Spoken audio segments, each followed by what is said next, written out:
જીતુ વાઘાણી સામે ક્ષત્રિયોએ કાળા વાવટા ફરકાવ્યા. ભાવનગરમાં ભાજપ કાર્યાલયના ઉદ્ઘાટન પ્રસંગે હોબાળો.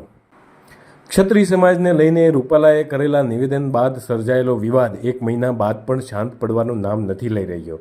ગઈકાલે ભાવનગરમાં ભાજપના કાર્યાલયના ઉદ્ઘાટન પ્રસંગે ધારાસભ્ય જીતુભાઈ વાઘાણીની હાજરીમાં ક્ષત્રિય સમાજના યુવાનોએ કાળા વાવટા ફરકાવીને વિરોધ નોંધાવ્યો હતો.